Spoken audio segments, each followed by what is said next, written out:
अष्टविनायकापैकी 4 विनायक दर्शन आपण घेतलेले आहेत. 5व्या दर्शनासाठी म्हणून आपल्याला फ्रान्सच्या दक्षिण किनाऱ्याला जायला पाहिजे. फ्रान्सच्या दक्षिण किनाऱ्यावर मार्सेलीस हे बंदर आहे, तिथे आपल्याला जायचं आहे. सावरकर राहण्याच्या जागा बदलत त्या प्रकल्पात पॅरिसला गेले होते. त्यांची तब्येतही ठीक नव्हती. इंग्लंडला परत गेल्यावर त्यांना अटक होणार हे त्यांनाही माहिती होतं, त्यांच्या मित्रांनाही माहिती होतं.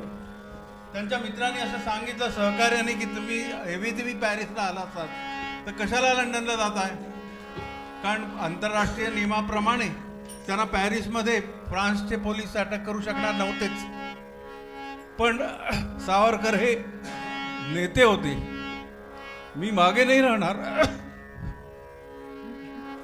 पॅरिसहून लंडनला परतताच त्यांना व्हिक्टोरिया स्टेशनवर 10 मार्च 1910 रोजी अटक झाली. सावरकर यांचेवरील खटला भारतात चालला पाहिजे या ब्रिटिश सरकारच्या धोरणामुळे त्यांना भारतात पाठवण्याचे ठरले. मोरिया या मालवाहू बोटीने सावरकरांना भारतात परत पाठवण्याचं ठरलं होतं. बोट फ्रान्सच्या दक्षिण किनाऱ्यावर इंधनासाठी थांबणार होती. त्या ठिकाणी बोटीतून उडी घेऊन आपली सुटका करावी व फ्रान्सच्या हद्दीत प्रवेश करावा असा बेत त्यांनी आणि त्यांच्या मित्रांनी रचलाच होता. म्हणजे ती उडी काही अचानक मारली असे नाही आहे, त्या अगोदरच ठरवली होती. फ्रान्सच्या हद्दीत पोहोचल्यावर ब्रिटिश सरकार त्यांना आंतरराष्ट्रीय कायद्यानुसार अटक करू शकत नव्हते. या धोरणानुसार सावरकरांनी मोठ्या धाडसाने बोटीतील शौचालयातून समुद्रात 9 जुलै 1910 रोजी उडी मारली आणि समुद्रातून पोहत जाऊन ते फ्रान्सच्या किनाऱ्यावर पोहोचले सुद्धा. बोटीवरील ब्रिटिश पोलिसांना लक्षात येताच त्यांनी सावरकरांचा पाठलाग केला. तोपर्यंत फ्रान्सच्या पोलिसांनी सावरकरांना अटक केलेली होती. कायद्याने खरं म्हणजे फ्रान्सचे पोलीस सावरकरांना ब्रिटिश सरकारच्या ताब्यात देऊ शकत नव्हते, पण ब्रिटिश पोलिसांनी फ्रान्सच्या पोलिसांना पैशाचे आमिष दाखवून त्यांना आपल्या ताब्यात घेतले.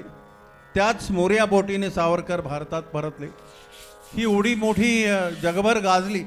का तर ब्रिटन आणि फ्रान्स या दोन्हीही मोठ्या देशांनी आंतरराष्ट्रीय गुन्हा केलेला होता. विनायक सावरकरांची ही उडी त्रिखंडात गाजली. ब्रिटिश व फ्रान्स सरकारने आंतरराष्ट्रीय कायद्यांचे उल्लंघन केले होते. दोन्ही सरकारचे विरुद्ध जागतिक कोर्टात खटला चालू राहिला. जगभर सावरकरांचे कौतुक आणि इंग्लंड फ्रान्स सरकारची हेटाळणी सुरू झाली. पण ते दोन्हीही मातब्बर देश न्यायालयाने त्यांच्या बाजूनीच न्याय दिला आणि सावरकरांना त्या खटल्यामध्ये यश काही आलं नाही. स्वातंत्र्यासाठी असा पराक्रम यापूर्वी कुणी केला नव्हता. भारताला स्वातंत्र्य मिळावे म्हणून हरतऱ्हेचे प्रयत्न करणाऱ्या, जीवावर उदावर होऊन धाडस करणाऱ्या स्वातंत्र्य योद्ध्यामध्ये सावरकर आकाशातील सूर्याप्रमाणे तळपू लागलेले होते. त्यांच्या या धाडसाचे वर्णन वीर वामनराव त्यांच्या रणधुंदुमी नाटकात करतात. दिव्य स्वातंत्र्य रवी आत्म तेजोबले दिव्य स्वातंत्र्य रवी हे गीत गात आहेत विलासराव.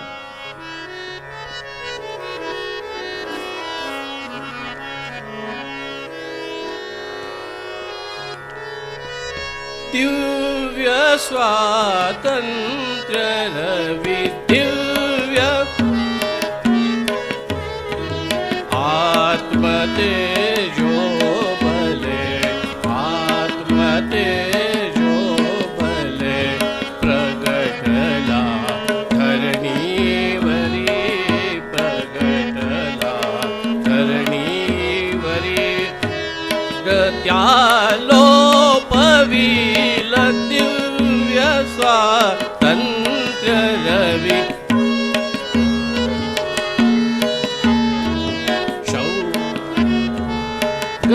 लहरी शौर्य सागर लहरी गगन मंडल महा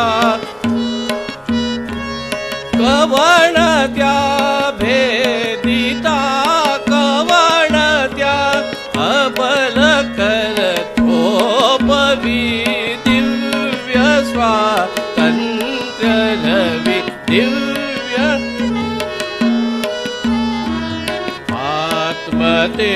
आत्मतेजोबले आत्मतेजोबले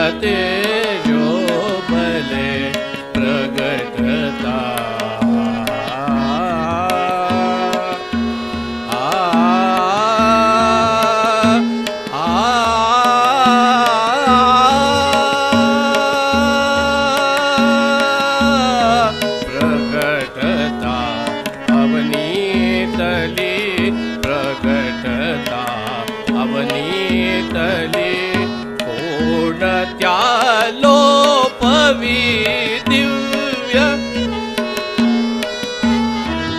दिव्य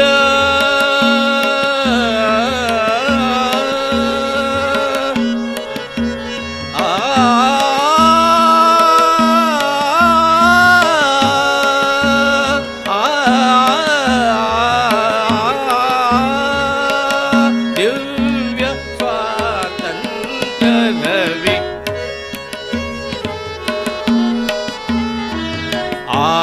आत्मतेजो बले आत्मतेजो बले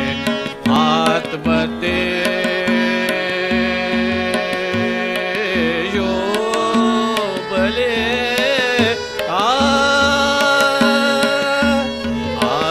आत्मतेजो बले प्रगटता अवनीतली प्रगटता अवनीतली कोणत्या लोपवी दिव्य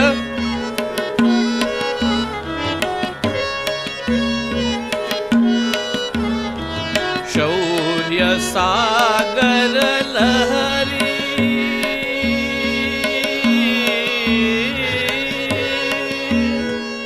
शौर्य सागर लहरी गगन मंडल महा शौर्य सागर लहरी